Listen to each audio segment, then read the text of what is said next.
28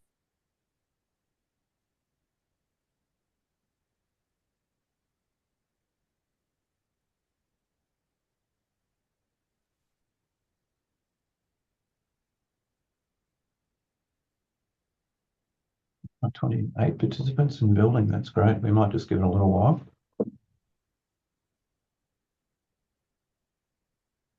Welcome to those that have joined us so far today.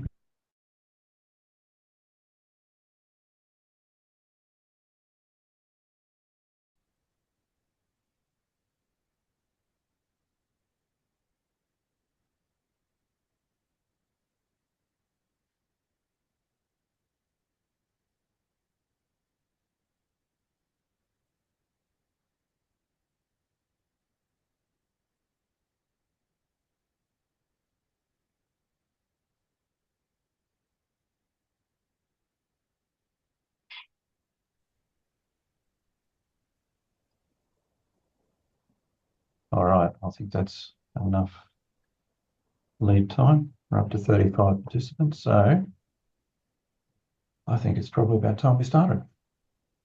So I'd like to start by acknowledging the traditional custodians of the land in which my colleagues and I work, and they are the Wurundjeri people of the Kulin Nation. And also I'd like to acknowledge all First Nations people for their connections to land, water, and communities across the many countries that are Australia. And on behalf of the University of Melbourne and all of us attending today, we honour the rich cultural heritage and the spiritual practices of all First Nations people that continue to shape and enrich the world we live in. We are committed to learning from their wisdom, sharing in their knowledge, and fostering our mutual respect and understanding. So welcome to everyone who's joined us today. We've got 39 participants at the moment, which is great. I'm Ross Niebandt. I'm the Program Director for the University of Melbourne's development of the Carbon Farming Outreach Program Training Package for DQ. And I'm pleased to be joined today by Professor Richard Eckard, Dr. Selwyn Helbron, and Associate Professor Tangerine Hall, all here at the University of Melbourne, who have guided and supported the university's development of the training package and the work that's been done. So our tongue-twisting title for today's webinar, and I hope I get this right, is What's Driving Carbon Farming and Why Knowing About This is Going to Be Good for Farming Businesses. And that was a DQ title, so don't hang that one on us. It's the first of 3 webinars that have been brought to you by the University of Melbourne to support DQ's carbon farming outreach grantees. And in today's webinar, Professor Richard Eckard, who's a leader in climate change, climate research in agriculture, will speak about the importance of understanding and reporting long-term greenhouse emissions directly and through the supply chain. And we'll also discuss the need to understand value chain targets, emissions intensity and net emissions, as well as the importance of carbon and nitrogen efficiency in improving farming productivity and the long game co-benefits of increasing organic matter and building vegetation on farms. Richard's talk should enhance your understanding and guide your decision-making around practice change and carbon methods for more sustainable and profitable farming practices. And as DQ's trusted carbon farming advisors, we hope that you can use this knowledge that you've gained today, along with the Carbon Farming Outreach Program Training Package and Facilitation Guide, to support your work with farmers and land managers in exploring their options for adopting carbon-positive farming management practices. So just a bit of housekeeping. After the presentation over the next 50 minutes to an hour, we'll take a 10-minute break, and then Richard and Selwyn and the DQ team will respond to any questions that you're welcome to add into the webinar's chat function. Also remember that there's an opportunity to seek follow-up information if you choose after the webinar, and you can do that by submitting questions to your own grantee organisation, and your grantee organisation will pass those through to DQ for the University of Melbourne to address. And just on a final note, today's webinar is being recorded. So Zoe Booker from DQ, would you please join us and provide us with a few words about the program in today's event from DQ? Yeah, of course. Yeah, so thanks, Ross, and hi all. As Ross said, I'm Zoe Booker and I work in the Commonwealth Department of Climate Change, Energy, the Environment and Water on the Carbon Farming Outreach Program. So for those of you who attended last week's Carbon Neutral Act sessions, you probably would have met me then, but nice to meet you if I haven't met you already. Just wanted to let you all know that this webinar is intended to provide supplementary information, like Ross said, to support you in delivering, to continue to deliver the CFOP program in your communities by diving deeper into relevant carbon farming topics. It's not an expectation that you need to walk out of today's session with a full technical understanding of the content that is presented, but rather it's just an extra sort of bit of knowledge and tools and information to continue to provide guidance and support. And of course, these sessions are optional and not mandatory, and there will, like Ross said, be a recording at the end. We'll distribute a recording at the end so you can have time to watch it as well, and for your other colleagues who weren't able to attend as well. I also just wanted to do a quick plug for our other two webinars that we'll host for the CFOP. So there's one on carbon calculators on the 27th of February, which Richard Eckard will also be delivering. And there's also a cultural burning webinar happening in the end of March, around the end of March, but that's the date still TBC with that. So you should have received links for the carbon calculator one as well. But if you haven't, just reach out to your project lead and we'll be able to sort something out.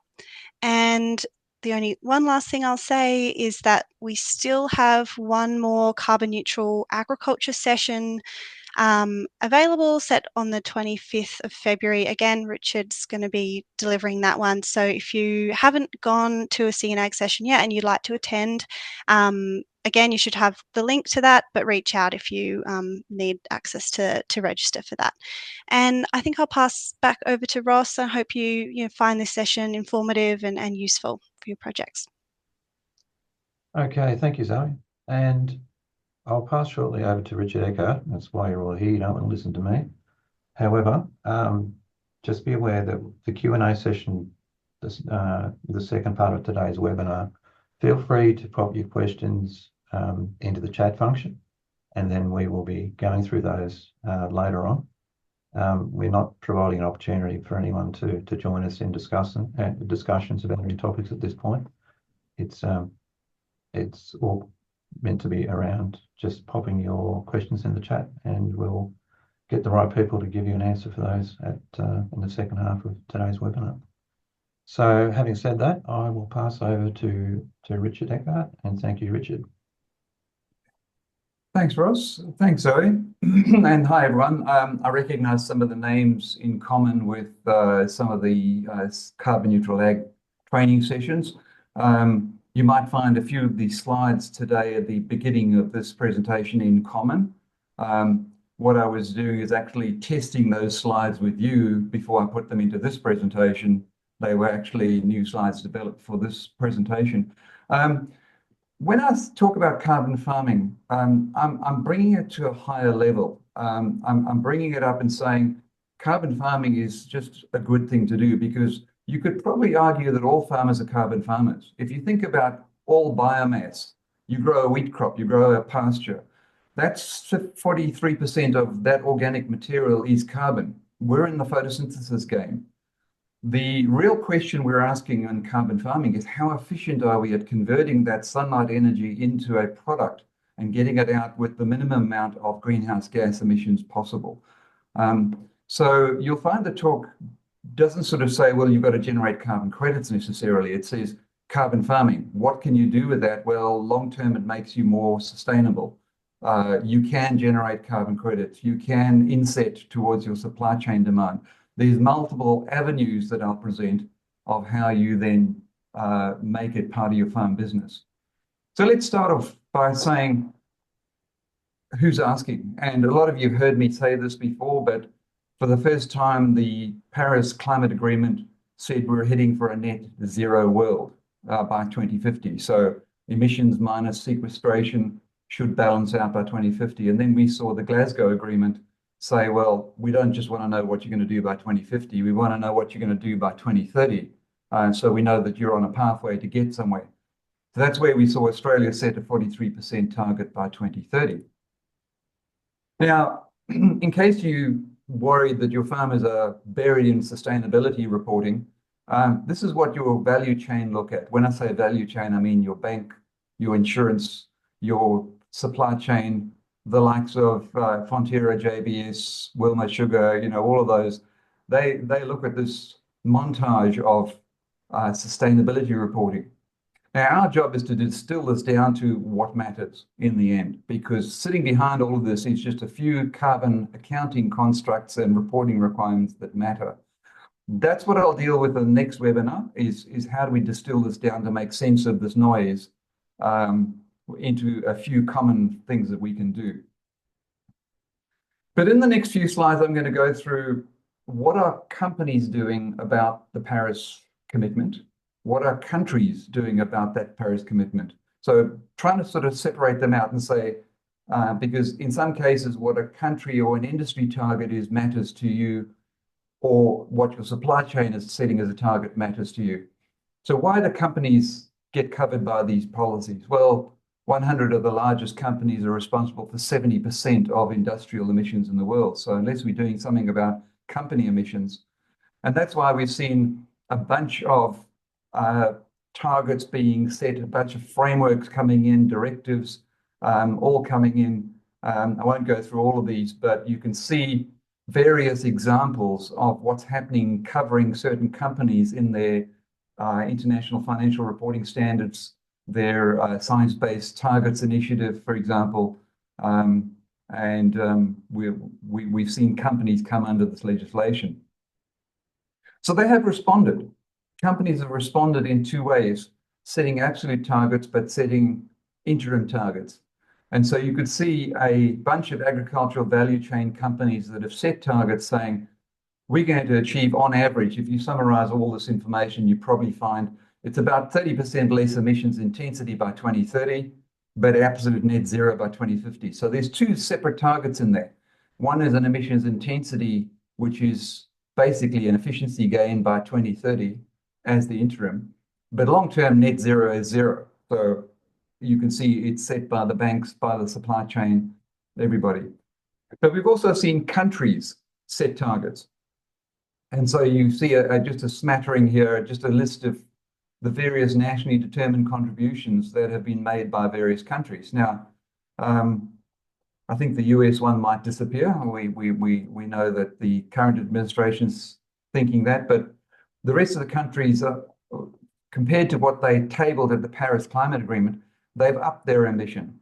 All of that first target, the target that has been set, every entity, including the US, has upped its ambition since the original Paris Agreement targets were set. So that's the idea, is that ambition is actually increased, not decreased. In the case of the US, that might be different.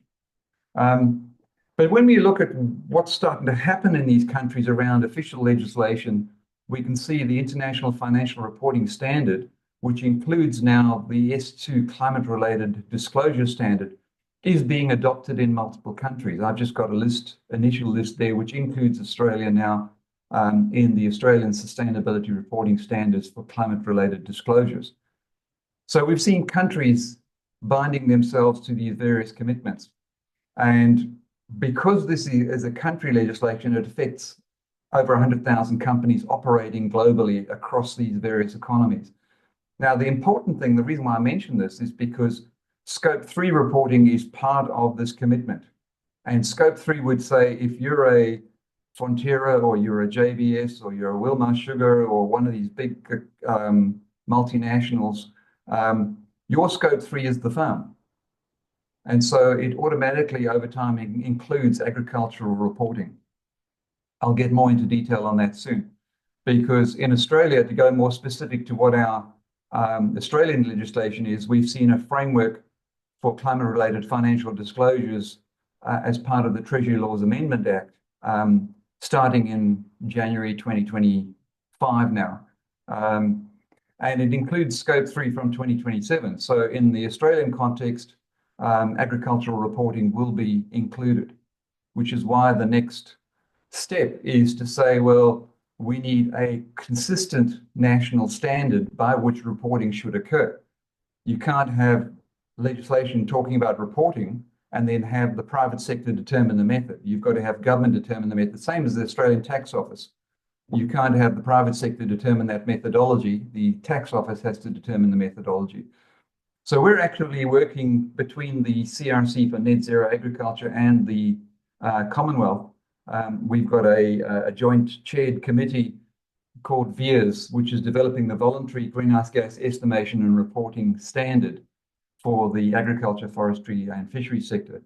Now, in the next webinar, I'll deal with this, but this has been really important because this is becoming so topical. We're seeing the private sector start emerging with various tools to assist farmers in doing their greenhouse gas account.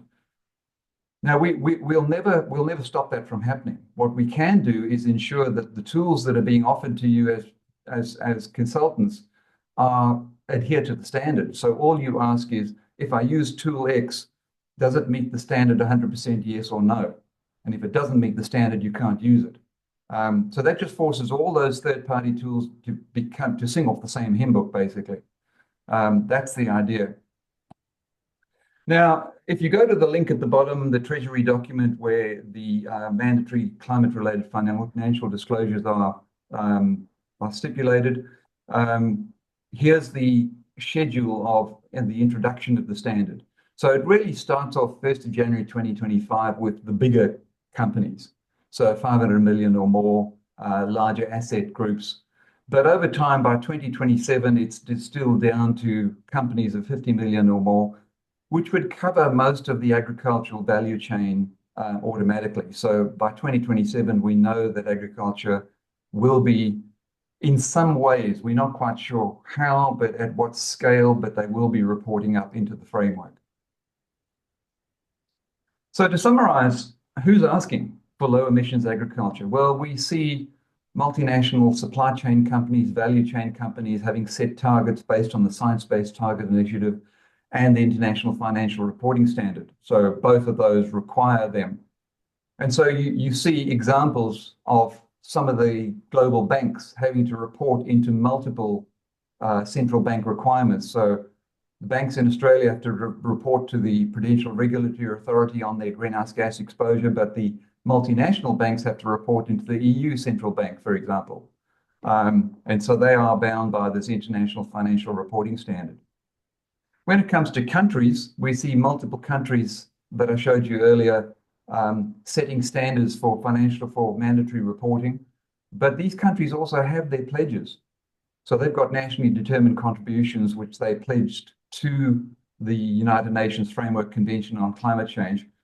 But they've also signed up to other pledges like the Global Methane Pledge, where multiple countries, 159 countries, have signed up to reduce methane by 30% by 2030. Now, before you get too excited about that, that includes all sources of methane, not just livestock methane. So it's not a target of the livestock industries. In fact, if you had to say, what's the Australian 30% target, we are far more confident in the livestock part of that target than we are in the land sector, mining, coal seam, gas sector of that target. So we really have to tidy up that part before we know how much is emitted by the coal sector, as that's probably the most rubbery calculation. Let's assume we know how many animals we got, plus or minus 5 million, it seems. Anyway, but it's important to have a discussion about what these targets are, because what I've presented you is a smattering of targets. But these targets are different. They're not the same thing depending on who's asking.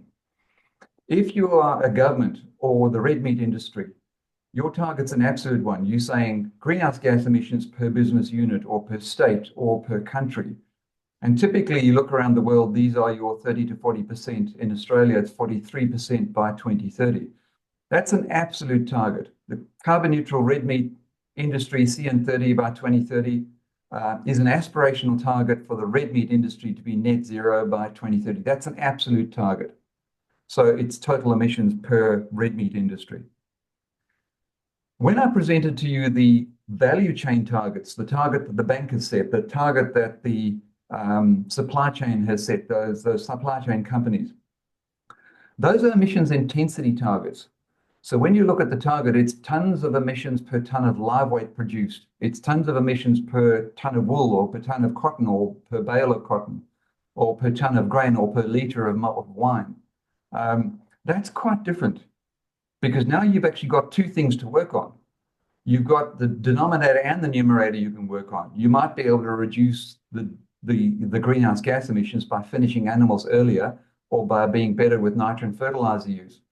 But you could also change the denominator.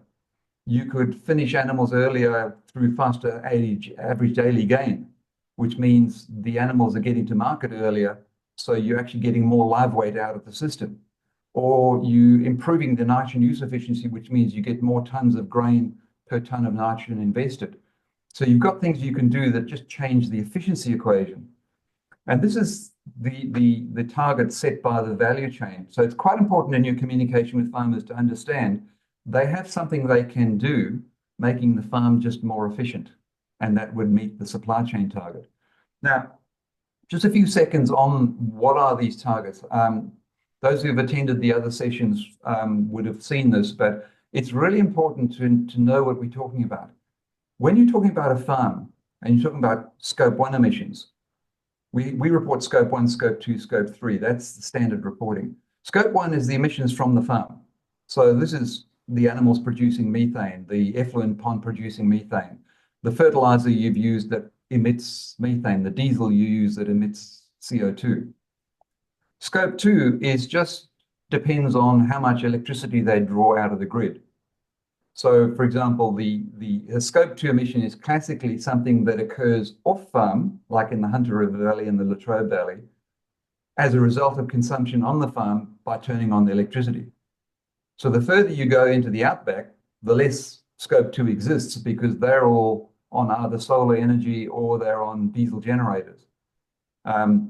So scope 2 just in remote farming communities, it's not a factor. It's the scope 1 would be the diesel from the generator.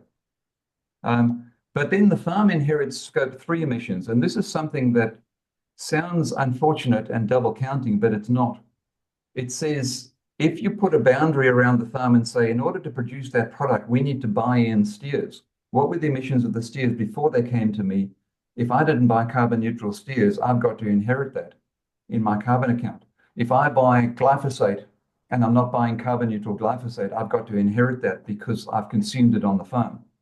Same with urea fertilizer. There's a significant amount of greenhouse gas emissions required to manufacture the fertilizer. If you didn't buy carbon neutral fertilizer, you inherit that.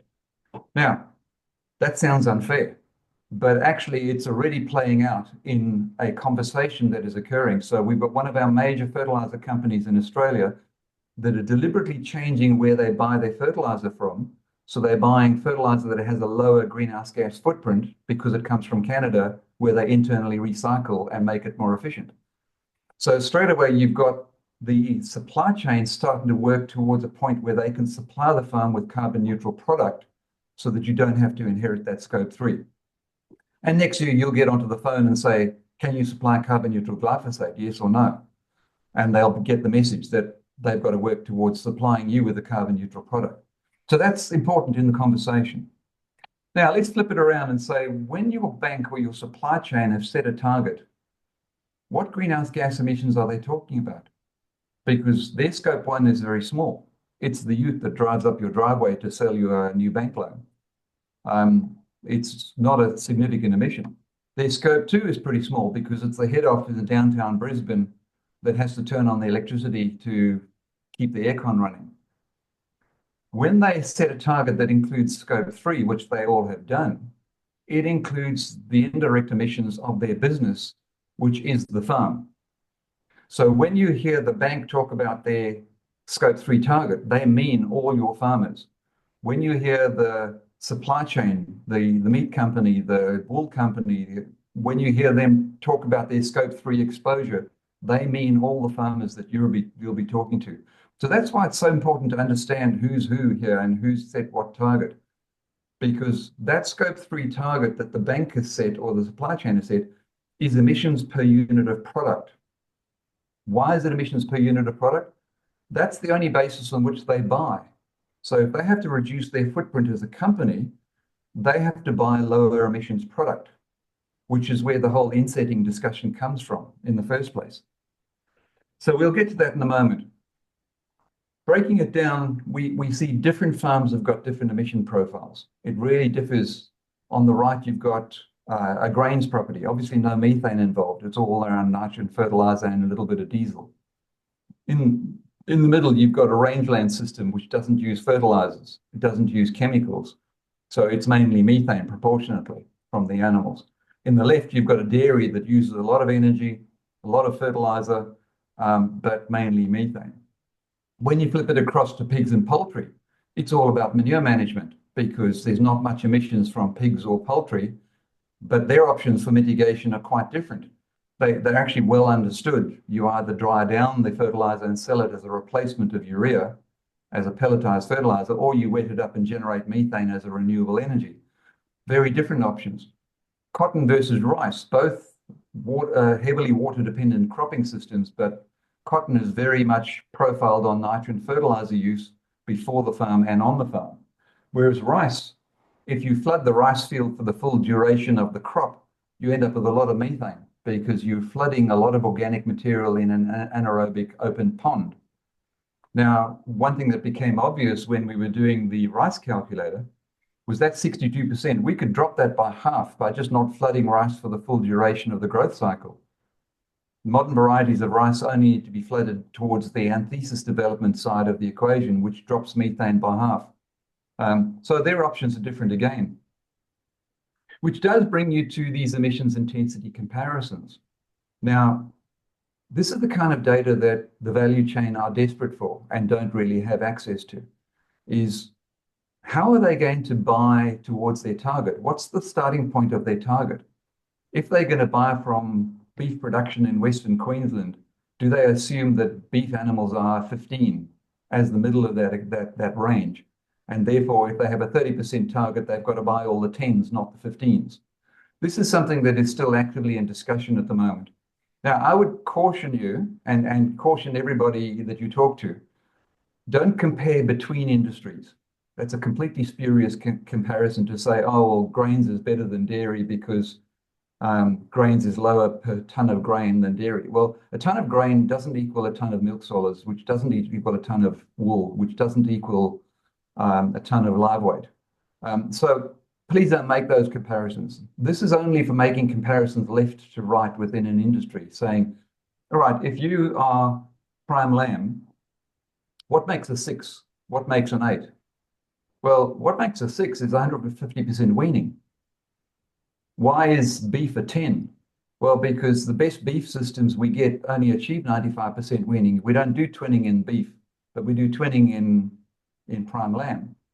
And so you've just changed the denominator. You're producing 1.5 lambs per ewe, which mathematically makes it a 6. There's no secret there. And what makes the difference between annual horticulture being nearly 4 versus 0.04?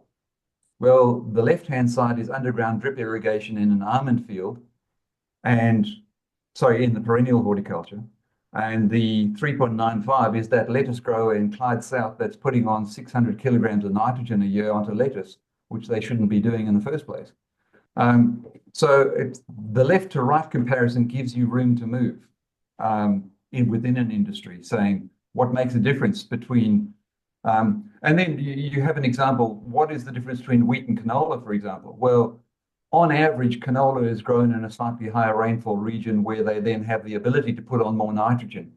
And so the average canola is 0.5 to 0.75 just because they're able to grow more canola because of more rain, because of more nitrogen.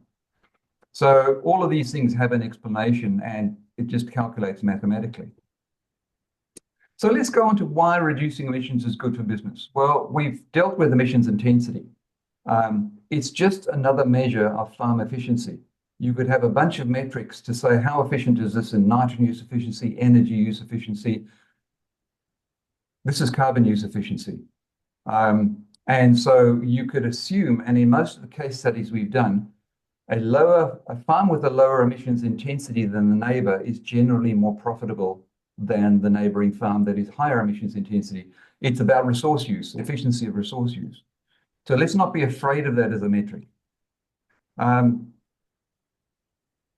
Because you've got two things to work on. Less greenhouse gas emissions. Well, like I said earlier, you could say, well, I was putting on 200 kilos of nitrogen. I'm now going to put on 180 and just be more efficient with how I use it. You've dropped your greenhouse gas emissions for the same wheat yield. You could get animals out to market earlier and as a result drop the methane and meet the same market requirement of the same live weight going to market. Those are two things that can be done. Now we've heard about insetting, and I'll deal with it in a little bit, but if you think about the value chain, your supply chain, they've all set targets. And when they start trying to achieve these targets, they'll be knocking on your door saying, well, can you share that low carbon number with us? Can you preferentially share it within the chain and not sell it outside of the value chain? And so you can inset, you can choose to work with your supply chain on saying, I'm going to socialize my low carbon number with my value chain and be first in queue as a valued supplier. And the important thing about insetting is there's no disadvantage for early movers. If you want to sell a carbon credit, you have to do something completely different in order to generate the carbon credit. So if you've been doing it for the last 25 years, you can't get a carbon credit for that. Whereas insetting, we don't care when you became a 10, we just care that you're not a 15. So early mover advantage is not a problem. But then you've got the absolute emissions, which is what government focuses on. Can you reduce emissions per business unit and generate additional revenue through carbon credits? This is really important for some producers because the revenue they could get out of carbon credits might be vital for the business venture or for reinvestment of capital in the business. And so, but you've got to realize there's a disadvantage for early movers. You can't have been doing this for 25 years and now claim that you want to generate carbon credits because additionality is one of the rules of carbon credits. But you could also look at premium markets for early movers. So for example, if you are a carbon neutral supplier and you've got a premium market that's paying a premium price, that's something to consider whether there's a premium. Post 2030, it's probably not likely because everybody's going to be heading for low emissions. But between now and 2030, there could be premium markets. We've seen examples of these. So just a smattering, if you do a quick web search, you'll come up with all those diagrams there about different commodities that are offering carbon neutral production. Red meat, we've got at least 5 companies in Australia offering red meat products. Carbon neutral red meat, carbon neutral wine, veggies, olives. The olive growers conference I spoke at recently, we're surprised to discover most of them are probably carbon positive. So carbon neutral olives is a real thing. Not the least of which they've got a 300-year-old tree growing there. Anyway, but there are some examples we can give you of carbon neutral advantage. You would argue that over time, this is going to fade because by 2030, everybody's doing it. And so early mover advantage here is the key. Now, why is reducing emissions good for business? Well, there's 2 residual inefficiencies we have in agriculture: nitrogen use efficiency and carbon use efficiency. Nitrogen use efficiency, between 20 and 60% of the nitrogen we invest in agriculture is lost and never completes the cycle to deliver more product. That's not good. The 20% is usually cropping, the 60% is grazing. It's not difficult. If you think of a dairy farm with lots of nitrogen fertilizer being applied, the average urine patch deposited by the average dairy cow represents about 1,000 kilograms of nitrogen per hectare equivalent within the patch. That is way in excess of the plant soil system's capacity to utilize that nitrogen. So that's why 60% of it's lost as ammonia or as one gas or another. So poor nitrogen use efficiency means no more nitrogen loss. So being more judicious with how we apply nitrogen fertilizer, the rate, source, timing, placement of nitrogen, the efficiency of feeding animals, getting the protein to energy ratio right in the diet, are all things that can improve nitrogen use efficiency. And then we've got carbon use efficiency. I mentioned earlier, we're in the photosynthesis game. Every bit of organic material we grow, whether it's a tree, a wheat crop, a canola crop, a pasture, is 43 to 48% carbon. Just that's what we capture, the energy from the atmosphere capturing CO2. And then when we take that and we process that through an animal, you realize that when you look at a cow out there, it's 23% carbon. That took a while for me to find that figure, actually, because it's not commonly published. But if an animal is about 23% carbon, you as a human, 23% carbon. So we talk about nitrogen use efficiency when it's 3% of the wheat crop. But actually, half of all the things we grow is carbon. And the question is, how efficient are we at then converting that into product that goes down the supply chain? How efficient are we at capturing that energy and putting it into a kilo of milk solids or a kilo of grain, or storing it as residual carbon in the soil? So what are some examples that are current in the ACCS scheme of carbon benefits? A lot of the work we've done on soil carbon would say that the co-benefits from building soil organic matter are more valuable than carbon credits. Actually, the better water holding capacity, the better nitrogen holding capacity of that soil, of a high carbon soil, are worth dollars indefinitely rather than carbon credits, which might be worth dollars in the short term. Trees on farm. If you rethink how you do trees on farm, you say, well, actually, are those co-benefits more valuable than the direct carbon benefits? Well, maybe they are, because a small amount of land survival, a small amount of biodiversity, a small amount of shelter could confer more productivity on the farm than the carbon benefits. But it changes how you plant the trees. It's not a square block at the back of the farm generating carbon credits on the poor land. It's actually trees planted on the western boundary of the paddock to give you the shade and shelter benefits. So it changes how we think about it. There's a beef herd methodology, which is rewarding producers for earlier finishing. You would argue that getting animals out to market earlier has to be a more profitable way of beef farming. And then there's a development of the integrated farm and land management method that is in development at the moment, which is saying, can we take a more integrated view of a property and say, what if we could add up various carbon pools in this property? Starting with vegetation, so human-induced regeneration perhaps, or tree planting, together with soil carbon, and eventually bringing supplement methods in there as well, savanna burning into the same method. So we take a more holistic view of a method on a farm, making it more profitable. So just to sort of finish off the last sort of quarter of the presentation is really to go through what are the options for livestock producers to reduce methane, for cropping systems to reduce nitrous oxide.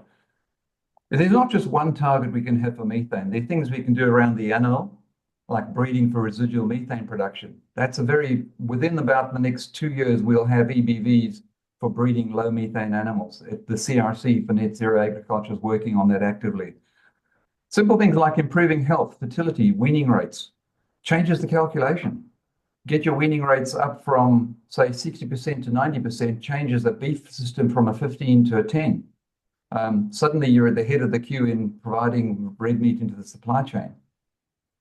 Diet manipulation. There are things we can do around feeding animals that reduce their methane. There's a methodology around feeding nitrate to livestock.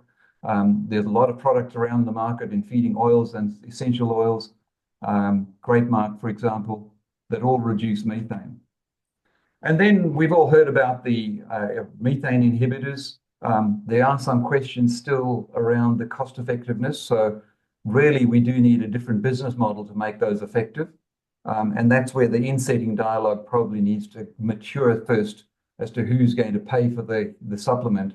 Because currently, typically, if you feed one of those supplements, the producer could get 7 cents back on a carbon credit, but the product's going to cost more than that. So that's where these advanced business models need to come in. We know that the Bezos Fund and the Gates Foundation are putting a lot of money into the vaccine at the moment. And so we're going to see a methane vaccine probably in the next 2 years, I would imagine. And then there's early life programming, which is a whole area of exploration.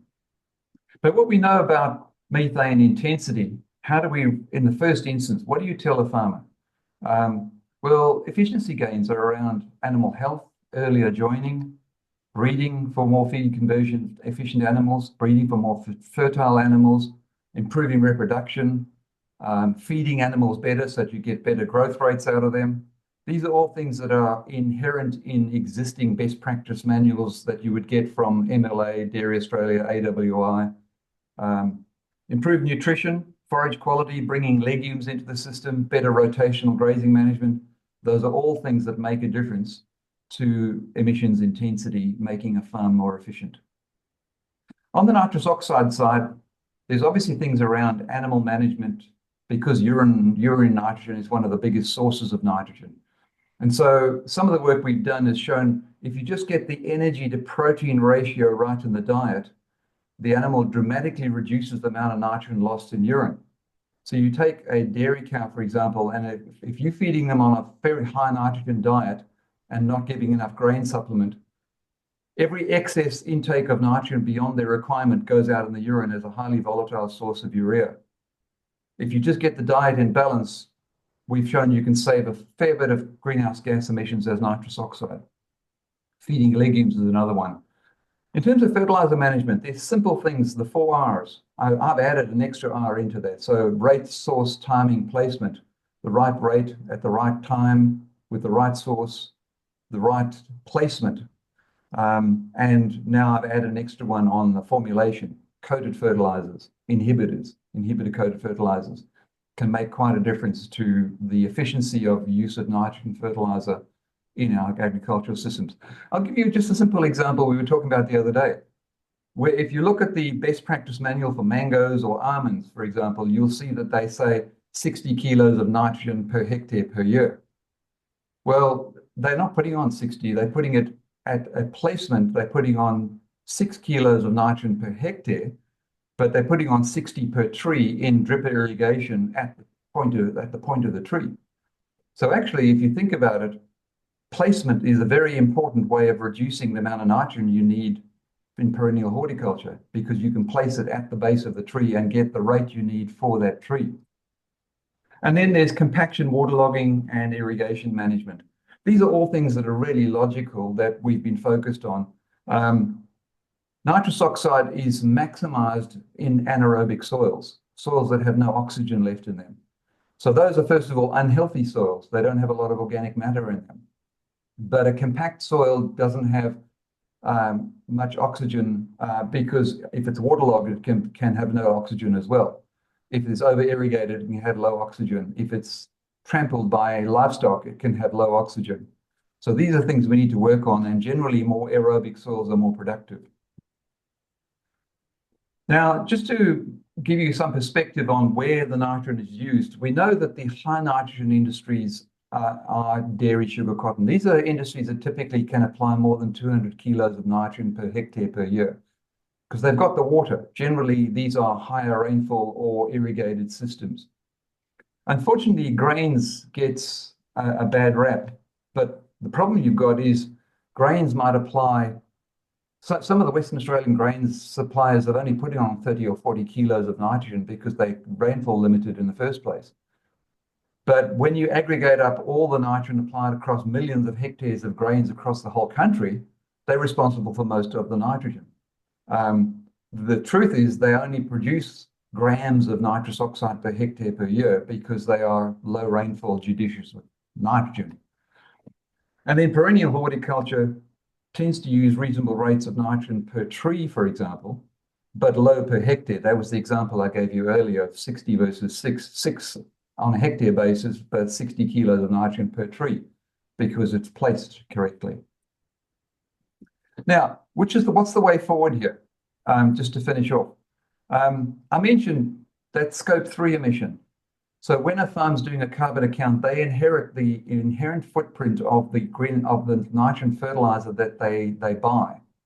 Now, if you're buying from 2 sources that are on the screen here, because in Canada they are internally recycling the CO2 emissions from ammonia from the Haber-Bosch process, they recycle it into the bicarbonate molecule of urea. They are more efficient and they come with a 1.7 footprint. We've got one of our major fertilizer companies deliberately buying Canadian urea so that you get a lower footprint. That's in Western Australia, CSBP, as far as I know. But we've also got a number of companies. If you look at the screen here and just do a web search on these, companies are saying, well, let's not do this as a central basis. Let's regionalize it. Let's put solar farm in a region and generate ammonia from a solar farm, or use surplus solar on your farm to generate green ammonia on your farm so that you can not inherit the greenhouse gas footprint. These are positive developments that we should be embracing. There's some really interesting projects around, say, Jupitertronics, that are going to use surplus solar on farm, that are currently using surplus solar on farm to generate hydrogen that can generate ammonia. So whichever way you look at it, disconnecting the urea price from the fossil fuel price is just a good idea, let alone greenhouse gas emissions. We need to do that to avoid price fluctuations in fertilizer costs. The future is probably also coated fertilizers, because this is work that the Queensland University of Technology did as part of summarizing the National Nitrous Oxide Program, where you can see the emission factors for various cropping systems and pasture systems on the left. That first column is the multiplier used in the greenhouse gas inventory to say, if you are a non-irrigated pasture and you've used nitrogen fertilizer, we consider that 0.18% of the nitrogen fertilizer applied is lost as nitrous oxide. Now, if you used a coated fertilizer in that case, it's 0.12. So on average, when you look at all the studies we've put together to say if you used DMPP coated fertilizer or a nitrification inhibitor coated fertilizer, green urea, what are the various brand names we've got out there? There's on average about 70% less nitrous oxide from the application of nitrogen fertilizer. Now, at the moment, some of you might come back and say, oh, but these are 14% more expensive per unit nitrogen. In our conversation with Fertilizer Australia, we've actually determined that if everybody did it, if all the fertilizer companies did it, it would be 4% price premium, which is actually getting to where we need to get to make it worthwhile doing. But it doesn't get us around promoting best practice to our farmers, because the 4 R's do make a difference. And I've just given you some idea of the various BMP programs that are out there already, promoted by GRDC, Dairy Australia, Hort Innovation, Sugar, and the fertilizer industry through FertCare training.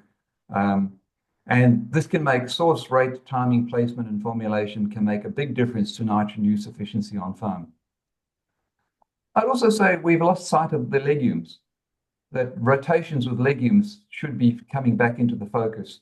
We're starting to see greater interest in that just because it provides nitrogen that doesn't have that pre-farm footprint, but it also provides nitrogen in a more organic form, which is a slower form of nitrogen into the system. So let's take a greater look at that. And to finish off on soils and trees, I always like to put up this diagram by Jeff Baldock, who was really one of the pioneers of our soil carbon work, that we should be talking to farmers about soil organic matter, not soil carbon.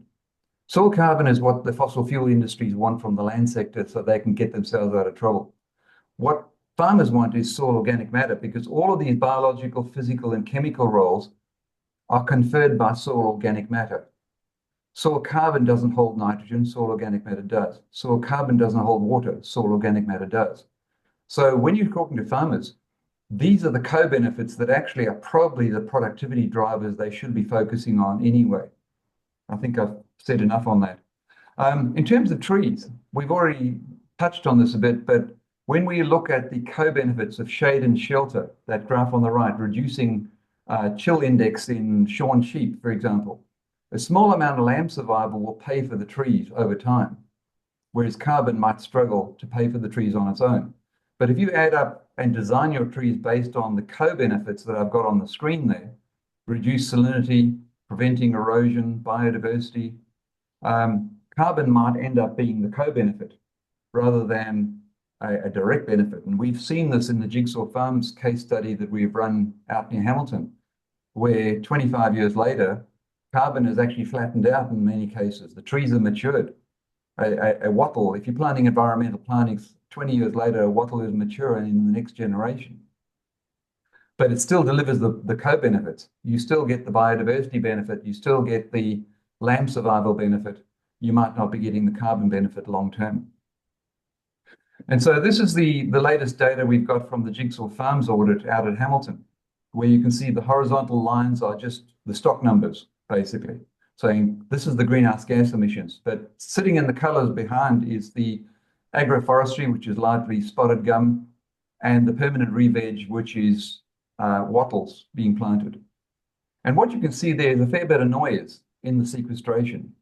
So you could say, well, the farm was carbon neutral in 2011 through to 2012 because everything was above the line. But this is why we're saying when you're doing carbon sequestration, you need to take a long game at it. Because if you reanalyze this and said, well, what if we took the peaks and troughs and flattened them out here and said, well, on average, you would find that if you took a 10-year running mean at the sequestration, Jigsaw Farms is 84% carbon neutral for over 20 years in a running mean. Now, from a supply chain point of view, that's really more bankable than dealing with climate variability. So this is something we're looking at very seriously, is saying, well, let's not say trees run out of steam. Trees can help if you take a long-term view of them.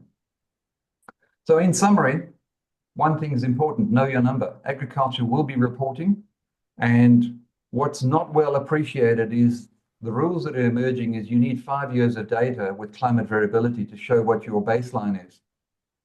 Now, guess what? If 2030 is the target for when we need to report the baseline, that means D-Day is 2025, isn't it? Because if you need 5 years of data, we're starting this year. Know your value chain target. You've got to know, does your supply chain value a low emissions target from you? Does it have an emissions intensity target that it wants you to share and socialize within the value chain? If you think about it logically, the day your supply chain set a target, they assumed you as a farmer would share your low carbon number with them, that you wouldn't go and sell it out to a mining giant to help them reduce their emissions. You would help your own value chain of own value family through insetting. That's important. And all farmers are in the carbon and nitrogen farming business. Half of all we grow from sunlight is carbon. Carbon and nitrogen use efficiency is just good for productivity on a farm. Organic matter, soil organic matter, and trees on farm, if you focus on the co-benefits, then you've got the right focus. So hopefully that all makes sense, and I'll leave it with you. Thank you.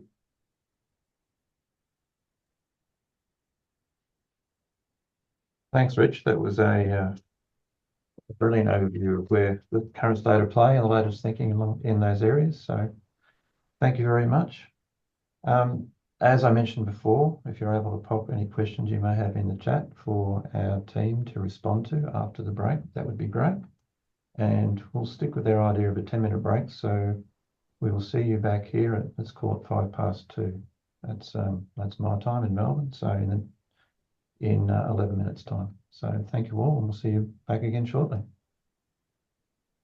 was very broad ranging, and I think it brought a really nice cross-section of ideas from across the industries together, which was really good to see. So thanks again.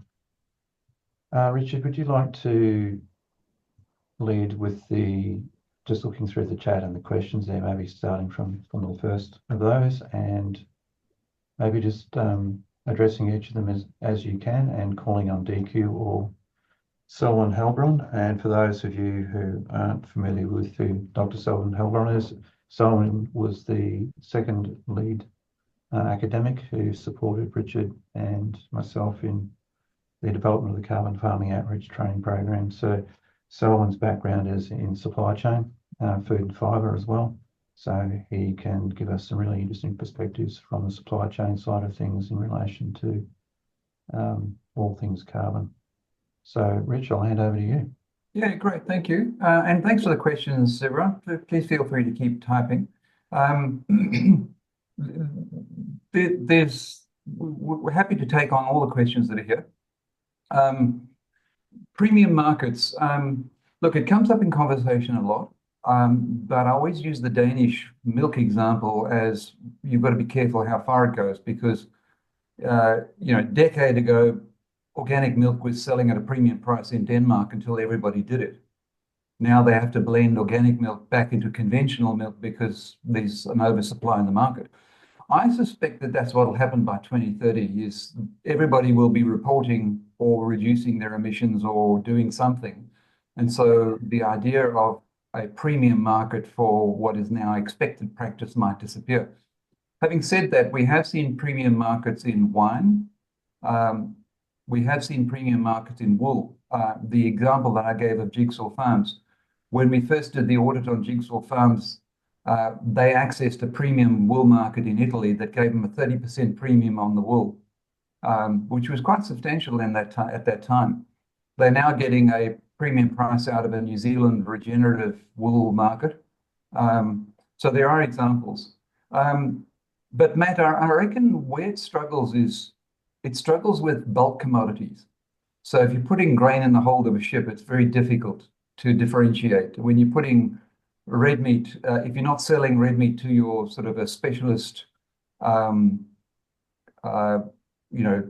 Fed Square restaurant, for example, that can promote your product at a premium price, if you're just putting it into the abattoir, it's very difficult. So I reckon it'll differentiate based on how specific the commodity is versus, and can it be marketed on its own, will be an interesting one.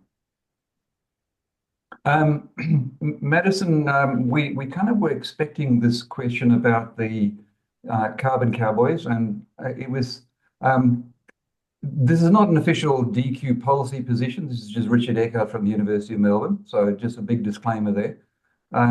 But I probably also will say, you've got to split it out. That is specific to some of the activity going around one of the offset methods, human-induced regen.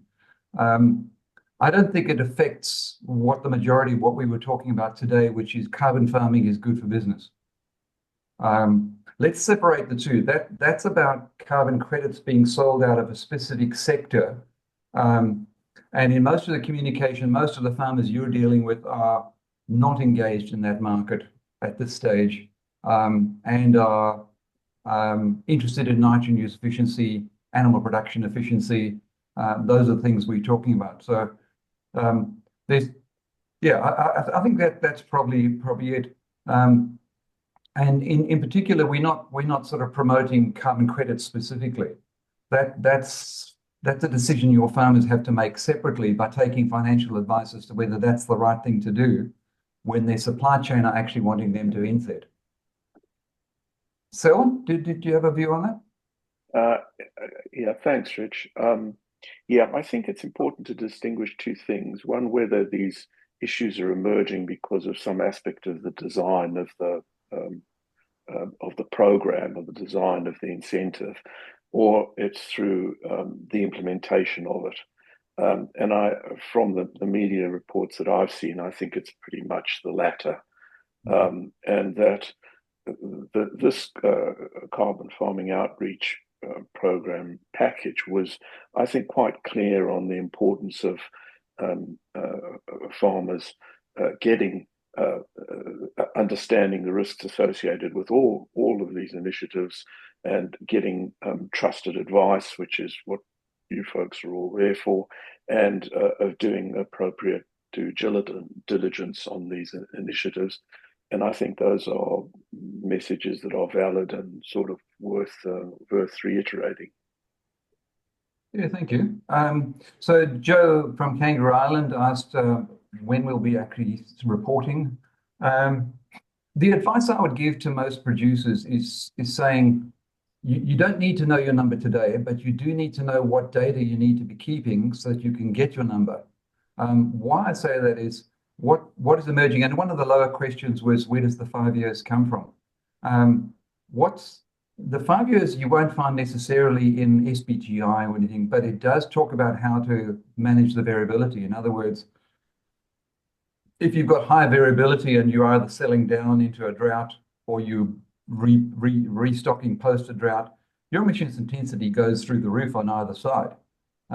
we've done some calculations where a beef system that should be 10 is reporting 55 emissions intensity until you work out they're rebuilding the herd. So they're actually not selling as many animals as would be representative on a steady state on their farm.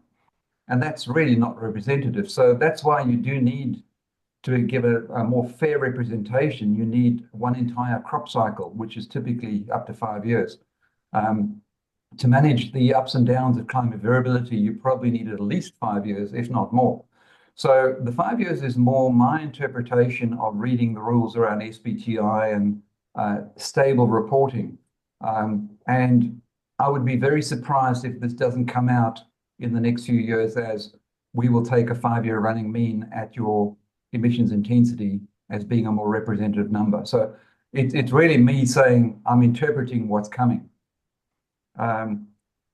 So when will they be required to start reporting? There was a comment further on, and some of the narrative we're hearing back from, say, one of the major banks is saying, can we take all the data we've got from a region? This direct, I can actually show you the statistical reply I gave to them about how do we get to a point where we know we've got a valid subsample so we can say all the beef producer clients we have in Western Queensland, we can package them up at 15 kilograms of emission per kilogram live weight, because that is the median of the normal distribution of emissions. Now, in some cases, if you've got 1,000 farmers in a region, well, 100 subsample is considered adequate, and then the bank can say, well, we'll take 15 as the median, and that's the average of what we're inheriting out of that region. I suspect in the first few years after 2030, that's how it'll work. It'll be more a case of what's the median of the population we're drawing from, and some will get a free ride on that, and others will get disadvantaged by that. But over time, it'll be bottom-up reporting that'll slowly come in. Hopefully that gives you some answer to your question. We do have a little bit of issues, say, emerging in the grains industry, where they some of the companies are doing audits on individual grain farms, and they are higher than the numbers they're reporting because they're using averages out of the CSIRO report that were on the canola industry. So you've got the CSIRO, what do you call it? The canola report, we call it, the EU report on emissions from the canola industry that has certain average assumptions in there. And in some ways, it's easier to report the average assumptions made in an average report where your farm might be higher than that. And that'll even itself out over time. Like I said, you know, in the first instance, it'll be a regional or industry average or median value based on a database that is slowly emerging. But over time, it will come down to, do I want to differentiate myself in an in-setting dialogue? So I'm having a discussion with my supply chain. I can offer them 30% less emissions intensity. Therefore, I want to differentiate myself, and you engage on that basis. Anyone else want to add to that?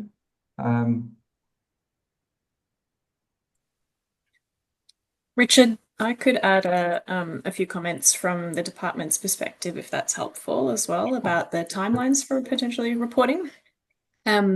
So I work in DQ, so we are not the part of government that actually administers the legislation behind that climate-related financial disclosures framework that Richard described. And if you remember the table on his screen, that's sort of the most helpful guidance, I think, that could be useful for you. I can't, speak to it in quite a lot of detail because, as I said, it's sort of governed by a different part of the government. But basically, those 3 tiers of companies and their sizes and their timelines for reporting is what's important here. And it's such that the timeline, we expect that reporting of those scope 3 emissions may occur in the sort of the second year of reporting requirements for each of those sizes of the companies.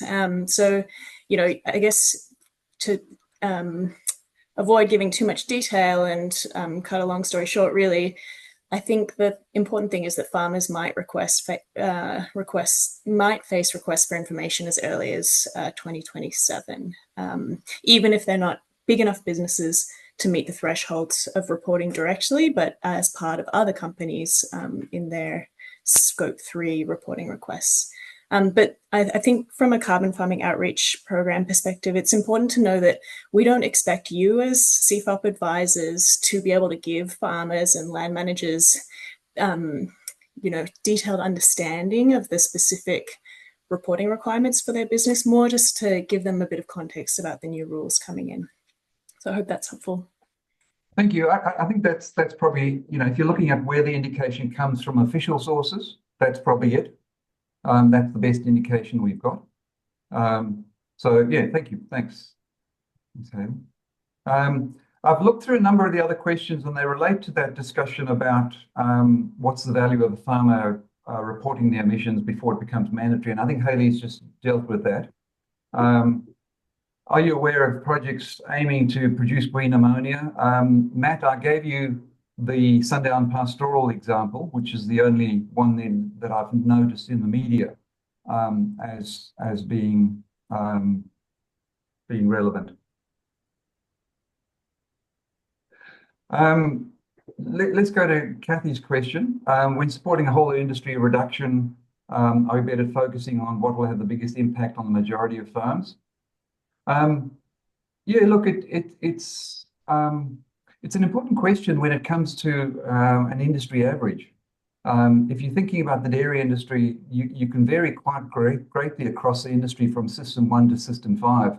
There's quite a variance between those.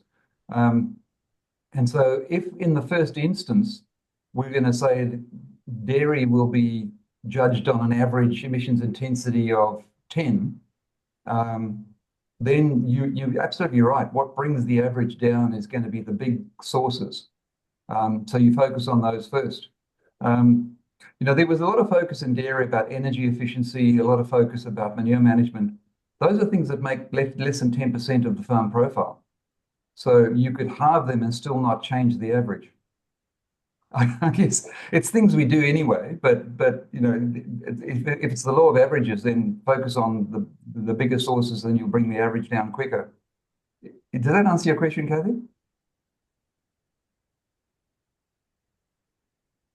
The mute still seems to be active. But your voice didn't come through there.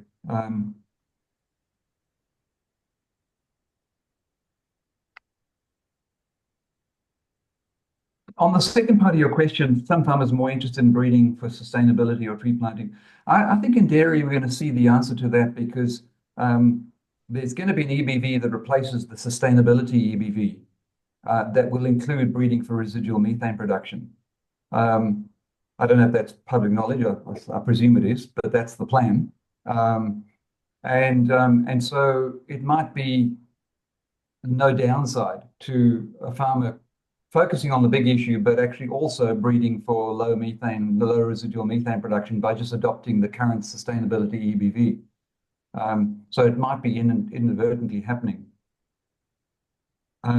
Tree planting is a difficult one for dairy because dairy land is so valuable that you would never actually get a carbon credit for it. Actually would be, this is heresy, but it would be cheaper for a dairy farmer to go and buy carbon credits than to plant some of their dairy farm down to trees, because you're simply not going to get a return on the land compared to what milk return would be on that same land. It's not like most dairy farms have got wasteland down the back of the farm. I don't know if I'm right on that, but that's the discussion we've had.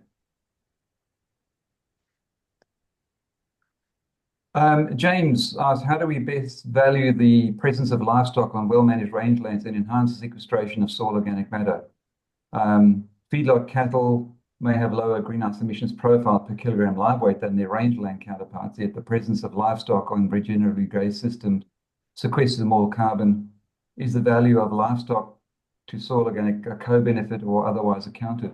I think I'd pick that up to a different level. I'd say in rangeland systems, I think multiple ESGs are starting to come into focus. We're actually being asked to consider biodiversity as well as carbon now. And by 2030, this is again some of Eckard heresy, you'd find that a rangeland system, the way I would look at it is say, there's not a lot you can do about the methane. There might be things coming through by 2030 that you can do about the methane, but it's what it is. But most rangeland systems manage a massive amount of biodiversity on behalf of the society. And so when we're balancing a portfolio of ESGs for the marketplace, I think a lot of buyers would say, we'll buy that biodiversity that you manage on behalf of society. If you've got a healthy nature positive index on your farm, we'll ignore a small amount of methane. That could be complete heresy, but I can't see the world moving forward valuing biodiversity and greenhouse gas emissions and penalizing rangeland systems that have excellent biodiversity. I think that has to all be balanced in a portfolio. And to be honest, I think that really answers your question. Soil organic matter in rangelands is very ephemeral. It's very easy to get, multiply all the rangelands of Australia by 0.01% gain in soil carbon per year, and you get a big number. But the problem is that 0.01 in a drought is minus 0.01. And with climate variability, we spend as much time with the minus 0.01 than we do with the positive 0.01. And so banking on the soil organic matter from regenerative grazing we might not see it in a decade, put it that way, because these rangeland systems take so long to change. But let's not take away from getting the grazing management right in the rangelands, because actually the evidence we've got is there's a bigger drop in soil organic matter through overgrazing, and getting the grazing management wrong leads to erosion of the soil in these systems. So let's fix that first before we build soil organic matter, get rotational grazing in there for that reason first. That would be my view.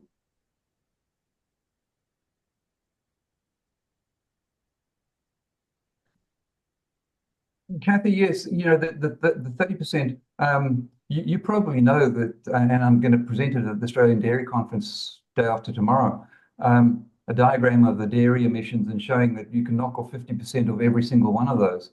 If you take the pie chart of dairy emissions from the Australian Dairy Carbon Calculator and say, what can we do about each of these? We currently have technology, none of it cost effective, but we can knock 30% out of each one of them if we wanted to tomorrow. It's just a case of maybe dairy sitting down saying, which of these will pay back and which won't right now? Because feeding 3 NOP is not going to pay back right now until someone's willing to sponsor the price. But energy efficiency and getting off the grid and getting more reliable power on farm could actually be the best step forward, is to go to solar and wind or something like that, or sooner rather than, and coated fertilizer might be the next big step.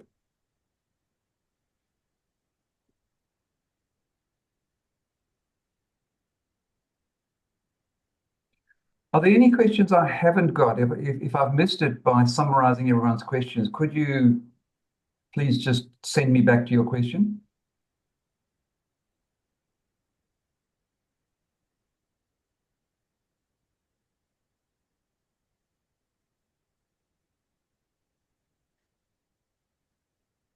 All right, Rich, seems as though you kept everyone happy, so thanks for that. That was really good. If there's any final questions, pop them in the chat now. Otherwise, we'll wrap up a little bit early, which is not always a bad thing. I might say to Matt that there are some interesting projects. If you go to the ARENA website, Australian Renewable Energy Agency, there's a bunch of projects in South Australia that are about generating green ammonia from renewable energy. Yarra Fertilizers, or I think was one of them. But I'd suggest there's about 8 projects listed on the ARENA website. If you just do a filter search of green ammonia, there's 2 in South Australia, 2 of those projects in South Australia.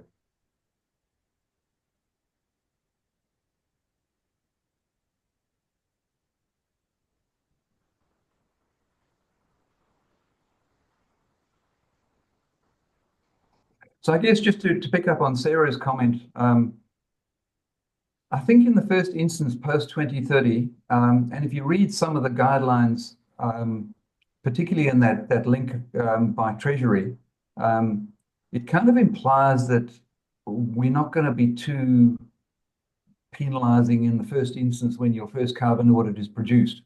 In other words, it's saying this is a journey, we're going to tighten this up over time.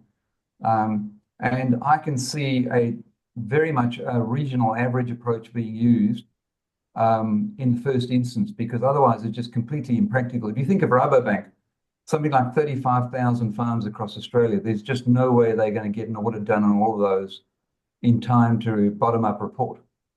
So inherent to that is that they're going to have to do regional average reporting based on some survey data.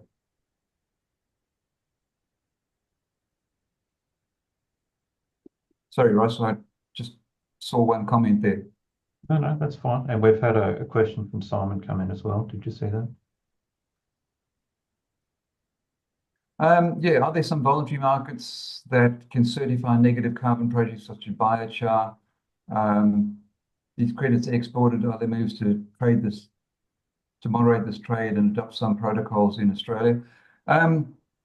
Yeah, look, there's quite a strong group around biochar wanting to get this officially reported.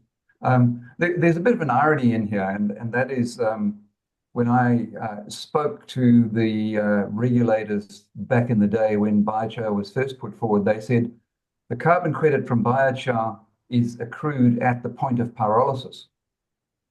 And suddenly I thought, oops, that's a problem, because the farmer's not going to get it unless they own the pyrolysis plant. So whoever the business venture is that actually converts organic matter into charcoal is where the credit accrues, because that's where the permanence comes in. That's where the permanent product is produced.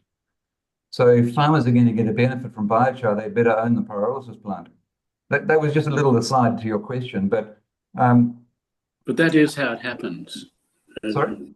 That is how it happens, I believe. It works like that now. The people who own the pyrolysis get the credits. Yeah, and that's correct. You know, from a strict carbon accounting point of view, that's where the conversion occurred, and therefore that's where the credit accrues. It makes it difficult for us in agriculture to promote biochar then, because unless the farmer, because land applying biochar is quite an expensive ameliorant compared to other ameliorants. So it might not be the most cost effective for land application, and relative to other products that are there that could achieve the same productivity gain at a lower price. But I was just really thinking about your bottom-up accounting and the regional averages kind of thing, where none of this, none of the exported voluntary credits gets considered as part of the total, and at some point might we get a bit nervous about that? I mean, we used to talk about exporting credits as a deal, but if this upward thing, bottom up, came in, we'd be sort of selling off our heritage, sort of thing.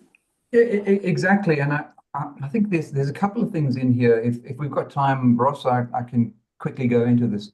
The one is the day, you remember that second, third slide I put up of all the supply chain targets? The day they put those targets in place, which is now sometimes about 5 years ago for some entities, they assumed insetting. They assumed that the farmers would within the value chain would be socializing their low carbon number with the supply chain or the value chain. And the worst thing that can happen for JBS, for example, is for you to sell a carbon credit to the mining industry. That's the worst thing that can possibly happen. Or export your credits outside of Australia, because then Australia doesn't benefit even. You can't even count it as a credit within Australia. Yeah. And so that's why insetting is quite different to offsetting. Yeah. From that point of view. And there's a lot of nervousness around that. There's also nervousness. I once presented a list of the soil carbon offset methods available around the world, and which ones were compliance markets, as in the Alberta scheme, the Australian scheme, versus which were voluntary markets. And some wise farmer stuck up their hand and said, so you're telling me that I can sell my soil carbon 5 times on 5 different markets and they don't know about each other?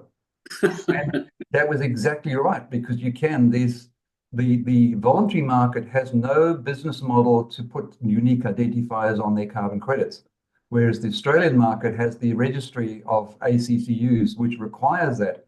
as a method of integrity, so you can track that they're not being double sold and double handled.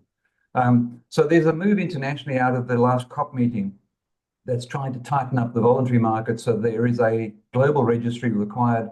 Otherwise, don't buy a carbon credit or don't trade a carbon credit on the voluntary market, because the integrity is inherently undermined by not having a tracking. Yeah, interesting.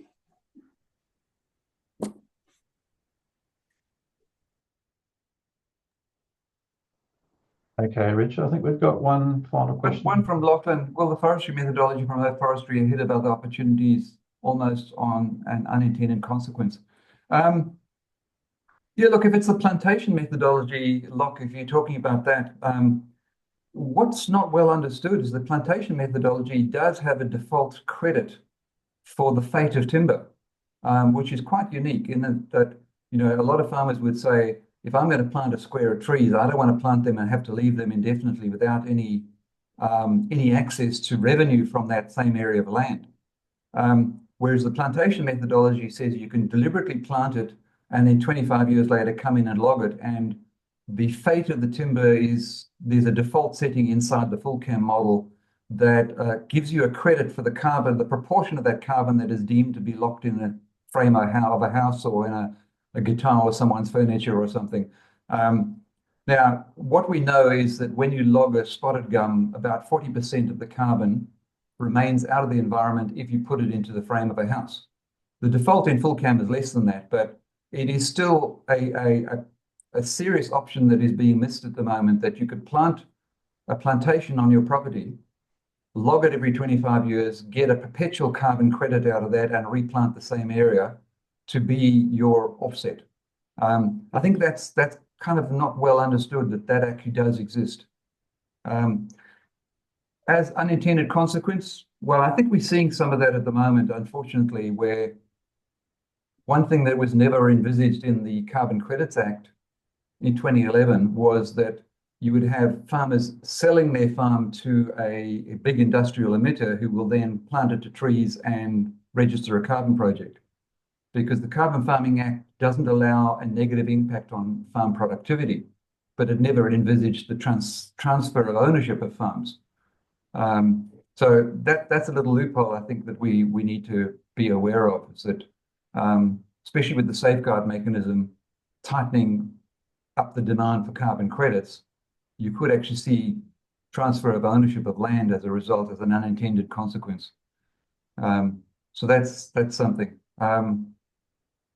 Sarah asked, when you're looking at nitrogen sources for cropping, these indication of emissions of organic fertilizer compared to urea.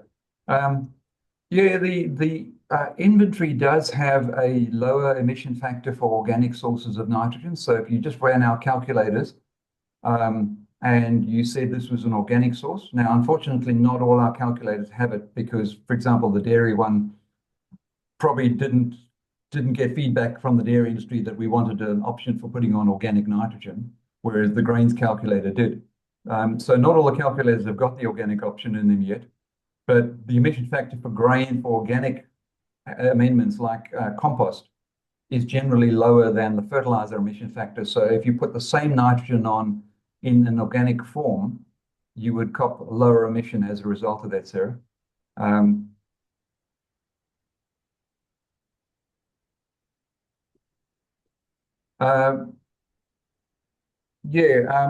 Lachlan, I think it's one of the problems we could see where let me give you an example of what we're seeing in New Zealand is because carbon credits from pine trees is so valuable right now under current legislation, we're seeing pine trees being planted in sheep pastures. That's an unintended consequence because we don't want to see the demise of the sheep industry in favor of carbon farming, especially not with pine trees, because by 2030, when the world cares about biodiversity, pine trees confer very little in terms of biodiversity. So we really don't want to see that.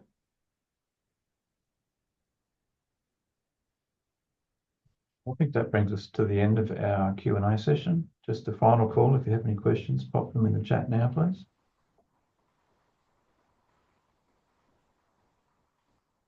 Matt's got one more. I think that's a placeholder.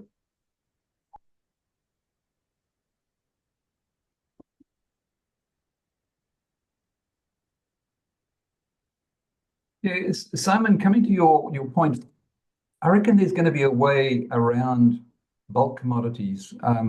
I had an insight into this through the sugar industry a while back, who were basically using blockchain to reward farmers for sustainability. But the blockchain was going straight from the buyer to the farmer, bypassing the supply chain, and they were still buying out of that big pile of sugar on the wharf. In other words, you can't discriminate the actual kilogram of sugar you buy as this one is more sustainable than that one. But you can reward the farmer who met the criteria through a separate transaction directly. And I reckon that's the way in which carbon neutral products can be sold using something like a blockchain technology to reward the product that might be a bulk commodity, just putting it out there. Well, the CBH has said they will pay premium. I don't know if they do yet, but they'll pay premium for carbon neutral wheat because there is a specific market for it. But the people that buy the wheat, the other end, don't get carbon neutral wheat. CBH is mainly Western Australia? Yes, I'm talking about Western Australia. Yeah, so I gave them a free kick the other day when I pointed out that if they buy from CSBP, if they buy their fertilizer from CSBP, do they realize that the pre-farm emission comes all from Canada, not from China? Ah, I see. In other words, that made a huge difference. That made about a 15% difference to the calculated footprint of Western Australian grains through CBH. Wow. Just because of a decision by the fertilizer company to buy a low emissions product. Interesting. So that was a conversation we had the other day where they didn't realize that. Ah, interesting. So we've got a couple of final questions there from Matt. If we're able to have a look at those, please, we might think about wrapping this up. Yeah, so Matt, unfortunately the carbon calculators keep getting updated with the science. Now, one of the problems we're going to have to work through is when a farmer does a carbon audit last year and then next year again, if the method changed, typically what the national inventory has to do is open all the years all the way back to 1990 and recalculate everything. So if you go to the government's database for the national inventory, if the methane calculation changes like it did when the Charmley paper was published, we had to open every methane account all the way back to 1990, recalculate the whole lot and repost the whole lot to the database. Because you can't have jumps in your national inventory. Same as currently there's a change in the way cattle numbers are estimated across Australia, whereas a couple of years ago it was on survey data and we realized actually the back calculation says we've got 5 million more head than we thought we had. And so now you'll see a jump in the animal numbers assumed in the inventory, but it doesn't mean a jump in methane. It actually means we had to open all the assessments way back and adjust the numbers for a deemed extra number of animals in the national herd.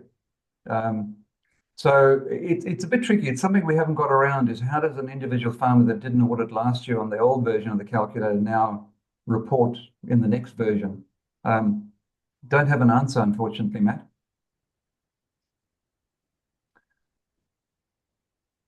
But it might, just thinking aloud, sorry, it might play into what's important is the farmer knows what data to keep rather than what the number is. In other words, if they start keeping records, then you could actually do 5 years of audit in one hit at the time of reporting if you needed to do that. I don't know, that seems awfully tedious. Thank you, Rich.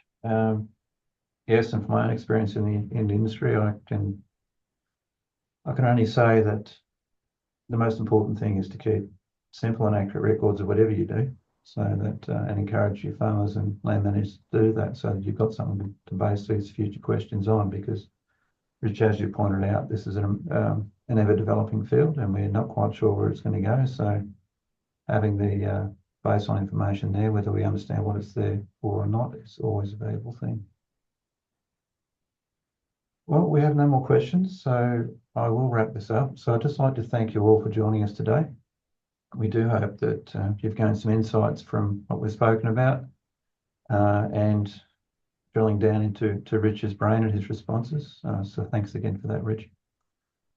We hope that you're able to use this information together with the training package that's been developed by the University of Melbourne for the Carbon Farming Outreach Program, as well as the facilitation guide, and use those to support your crucial role as DQ's trusted advisors to roll out the CFROP program. So there's a recording of this webinar, and that will be available from DQ, and the university will provide it to DQ for DQ to manage. Also, as I mentioned earlier, feel free to send through any follow-up requests for any additional information or explanations that you'd like, but do that through your own grantee organisation, and they will then forward that through to DQ. The University of Melbourne itself isn't able to respond to follow-up requests that we receive directly. Right, so in that wonderful webinar wrapped up, the next one that we'll do for you is carbon calculators, and that will be on Thursday, the 27th of February at the same time. So on that note, if there's nothing else from any of my team or DQ, then we would like to, as the University of Melbourne, thank DQ for its ongoing support of the Carbon Farming Outreach Program, and thank everyone today for attending. Thank you all, and I'll leave it at that. Thank you. Thanks, everyone.